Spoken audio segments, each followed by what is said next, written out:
Welcome to Get More Happy. We invite you to journey with us as we find ways, big and small, to get more happy in your life. Hi everyone, it's Elena. Lisa, how are you? How are you today? Good.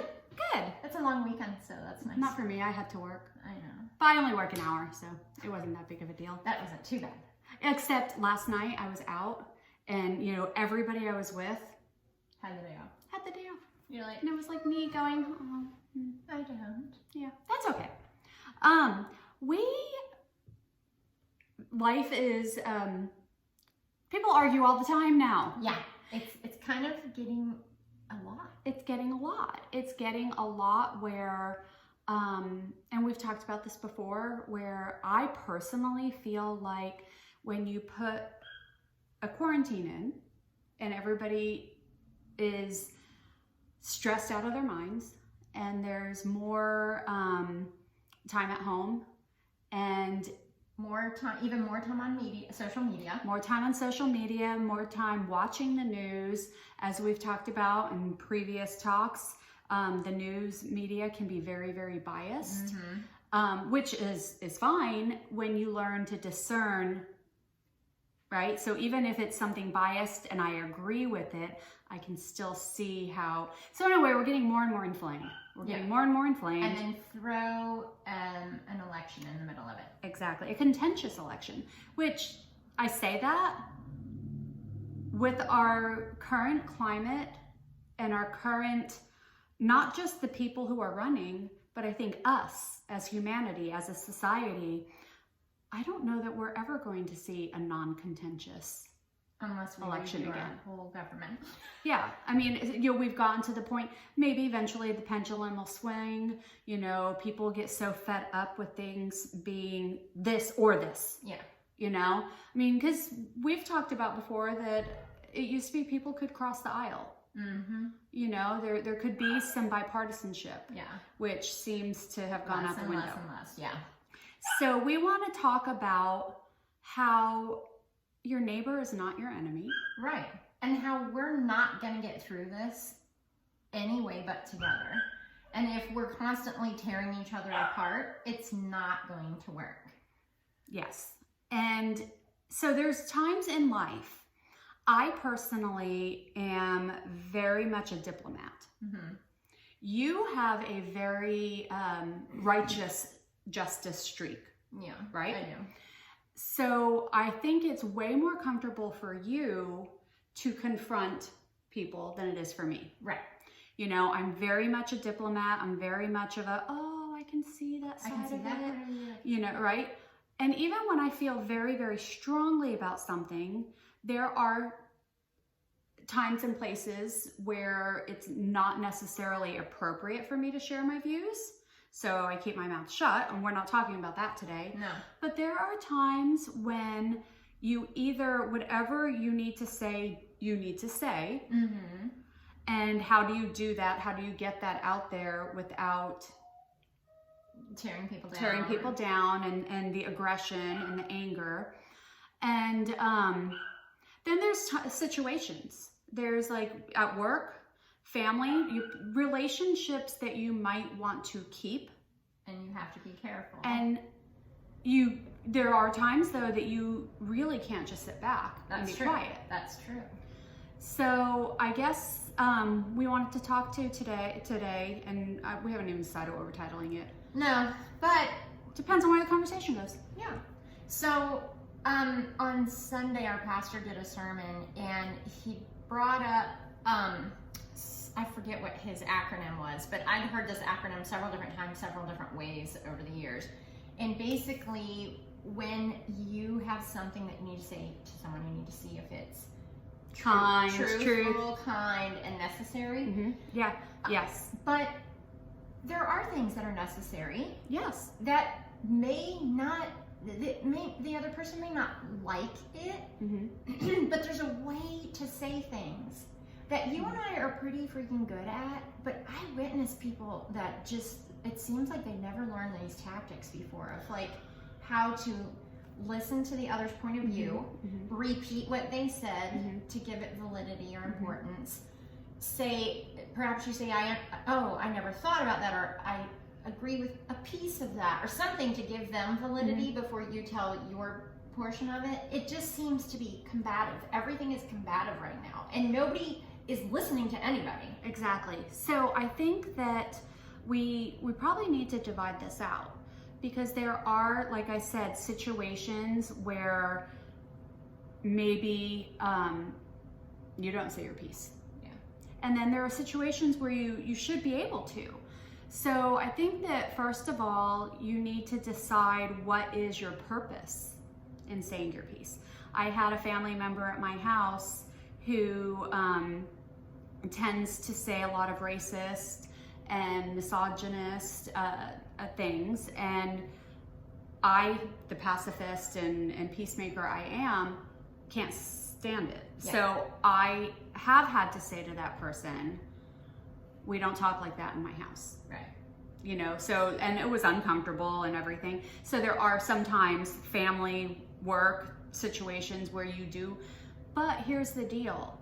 If you're trying to have a conversation with somebody, talking at them doesn't really do a whole lot of good. No, they don't listen. And so what's the purpose? When you and I disagree upon something, which we're going to demonstrate that at some point in time when we find something we disagree strongly on. Yeah. Yeah. But when you and I disagree on something, if I come to you and I'm like, you're wrong, this is why. Probably. Cool. You won't care. You won't listen to me. Why? What would be the validity in that? Like, why would you want to be in that conversation? So you and I have had disagreements over the years, and I'll categorize them in two different things for us. Yeah. One is a disagreement where you or I want to make sure the other person is taking everything into consideration. So, well, I understand that you're coming to that conclusion, but did you think about blah, blah, blah, blah, blah, blah, blah? And sometimes you go, yeah, I thought about all of it, and I'm still whatever. Or you go, oh, I didn't think about that one thing. And maybe it changes you or maybe it doesn't, but I just want to make, or you want to make sure that we're thinking it all through. The other one is, and this has only happened a couple times, but it is where we love each other enough that we have to tell each other, you are not thinking straight on this. Right. This is your opinion. I get what you're saying, but it's not accurate. This is not a good decision. This is not, you know. But that's because we've built a relationship together. So that little side note is really hard to have with someone you don't have a relationship with. I don't think that, and I don't think we've ever gone straight to, wow, where'd that decision come from? No, I can't believe you're, you know, it's been more of a, I'm concerned based on things that you've told me in the past. Have you thought through what you're doing? I will stand by you and support you. But I'm really concerned. Yeah. And I mean that definitely has happened, and I think that you know, for today, you know, especially with the political things and everything, I mean, it really is it's interesting because I work with the public. I work with the public. We actually talked about this at my church the other day, and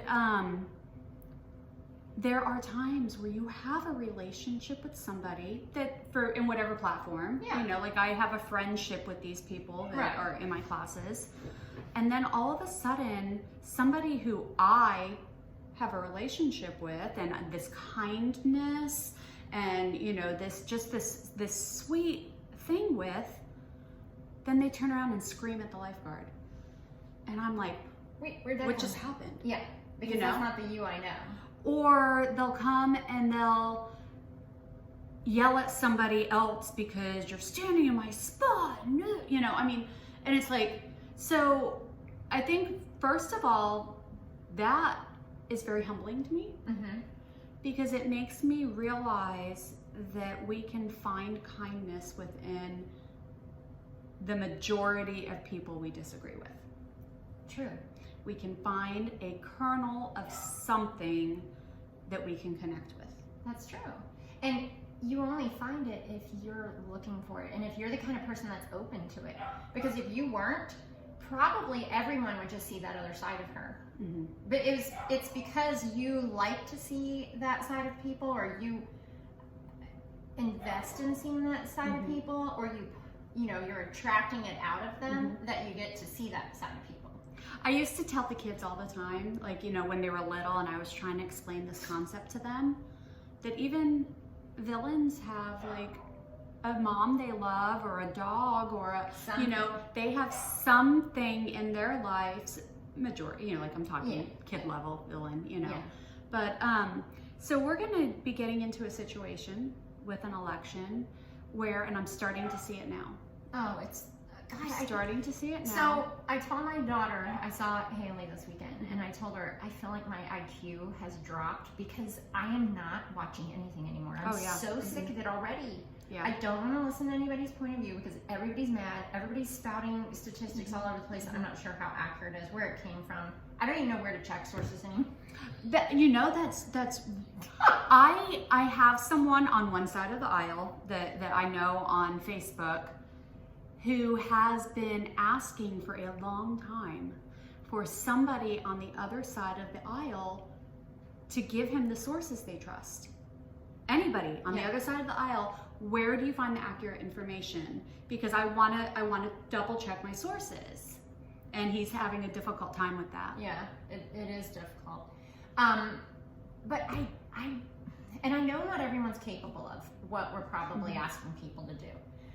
You may not be at a place that you can calmly. Oh, believe me, there are some issues. Oh, I know. There are a couple topics that I had to tell your husband, you and I are never discussing Yeah, this. there's a couple topics I tell my husband we're not talking about, you know. Because I can't keep my control of myself. Do you know what's really, really sweet though? What? I was asking him the other day, my husband and I have a lot of disagreements on some really strong fundamental background, right? And he used to want to discuss it with me, but he used to talk at you. He would really just come to me with facts and his sources and this and kind of blindside me. And I'd be like, well, why do you think this? This is, you know, and I'm like, you know. So we don't talk about a lot of these things anymore. And I asked him recently how he felt about that. And he said, well, I realize that there are certain things we're never going to agree upon. And so what is the point in us continuing to discuss them? They're only going to be divisive. You know, if there was a avenue for one of us to change our minds and we were informing each other, because I told him years ago, I don't mind having a discussion on difficult, hard topics, as long as it's a discussion. Yeah. And I'm getting information. So I have a friend who is a friend of mine from dance, and he and I are friends on Facebook, and he loves philosophizing, and you know, he's really good at probably argument and debate because he has a law degree, but he's very good at wanting to engage in that. And so I don't know. Really, I don't know where he stands on things. I don't know where he comes from exactly. Right. But there have been specific times when I've posted something and he will privately message me. See, I love that. Yeah, and say, hey, can I call you about whatever? Because I saw your post, I checked it, I know it's accurate, but I don't know why you're putting it out there. And so he calls and I say, well, because I grew up this way, blah, blah, blah, blah, blah. And he's like, well, I grew up this way, blah, blah, blah, blah. And I can see why he didn't want me to post that based on his upbringing.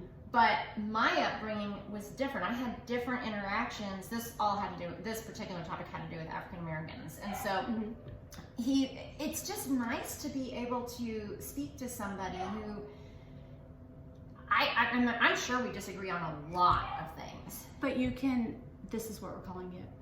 What? You can disagree respectfully. That's true. That's what we're calling it. And so it is going to be a hard time. And like we said, we recognize that there are certain issues in your life that you feel morally obliged in standing up for. Right. And we understand that. And there are times, harmful situations, where you do have to be more forceful in talking to someone. I guess if you could, this is the thing. That's true. So why act like everything is that? Yeah. stop. It's kind of like the boy who called wolf. Yeah. It's like if you have to argue like every single topic. Oh my gosh. What? We're running out of time. Oh no. Yeah. Okay. Go ahead. If you have to argue like every topic is the end of the world, then the time that there really is the end of the world, no one's gonna like give you more time a day. Exactly. Okay. All right. Bye. Technology.